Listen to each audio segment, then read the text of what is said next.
26ची बैठक झाली कॅबिनेटची।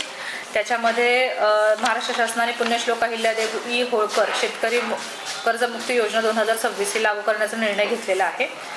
या योजनेमध्ये जे पात्र शेतकरी असतील त्यांना प्रलंबित जे पीक कर्ज आहे त्यातून दिलासा देण्यात येणार आहे। त्यांनी कर्जाच्या ओझ्यातून मुक्त व्हावं आणि शेती व्यवसायासाठी त्यांना पुन्हा सक्षम बनवावं असा त्याचा शासनाचा हेतू आहे। यामध्ये थकबाकीदार जे शेतकरी आहेत त्यांना 2 लाखापर्यंतची कर्जमाफी आणि कर्जाची नियमित परतफेड करणाऱ्या शेतकऱ्यांना ₹50,000 पर्यंतचा लाभ देण्यात येणार आहे। आता याच्यामध्ये जो पहिला मुद्दा आहे जो कर्जमुक्तीचा आहे, त्याच्यामध्ये 1/4/2019 म्हणजे 1 एप्रिल 2019 ते 31/3/2025 मध्ये जे काही अल्प मुदत पीक कर्जाचं वाटप झालेलं आहे, म्हणजे ह्या 6 वर्षातलं, त्या 6 वर्षातलं पीक कर्जाचं वाटप त्याच्यानंतरचं 30 सप्टेंबर 2025 पर्यंत ते जे थकीत असेल त्याच्यामध्ये मग त्याचं परतफेड समजा मुद्दल असेल, व्याज असेल किंवा दोन्ही असेल, तर अशी जी अमाऊंट आहे 2 लाखाची, तर त्या 2 लाख मर्यादेपर्यंतच कर्जमुक्तीचा लाभ ते देणार आहेत। आणि वन टाइम सेटलमेंटमध्ये जर 2 लाखापेक्षा तुमची जास्त रक्कम असेल कर्जाची, तर जी वरची थकीत रक्कम आहे ती त्यांनी भरायची आहे, त्याच्यानंतरच त्याला 2 लाखाच्या जी कर्जमुक्तीचा लाभ त्यांना घेता येणार आहे।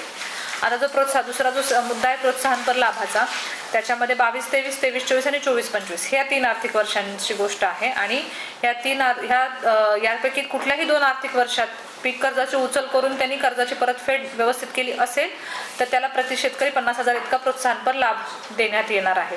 आता हा जो दुसरा विषय आहे प्रोत्साहनपर लाभाचा, याची अजून नियमावली आलेली नाही। जो आपला पहिला मुद्दा आहे कर्जमुक्तीचा, तर त्याच्यामध्ये आपल्याकडे एकूण पात्र शेतकऱ्यांची जी आपल्याकडे यादी प्राप्त होती, ती कर्ज खाती होती, ती शेतकऱ्यांची जवळपास 6,500 इतकी आहे। त्यापैकी शासनाकडून जे पात्र होऊ शकतात अशी 3,708 शेतकऱ्यांची यादी आपल्याला मिळालेली आहेत। आणि ह्यांचं आपल्याला आधार ऑथेंटिकेशन करून घ्यायचं आहे, आधार प्रमाणीकरण करून घ्यायचं आहे। मग त्या पद्धतीने आपण ह्या सर्व याद्या जिल्ह्यातील सहकारी सेवा संस्था, मध्यवर्ती सहकारी बँक, राष्ट्रीयकृत आणि ग्रामीण बँकांकडे आपण त्या शाखांमध्ये प्रसिद्ध केले, ग्रामपंचायत तलाठी कार्यालयात पण प्रसिद्धीला दिलेले आहेत। तर या योजनेचा जर लाभ घ्यायचा असेल कर्जमुक्तीचा, तर शेतकऱ्यांनी आधार प्रमाणीकरण करून घेणं आवश्यक आहे।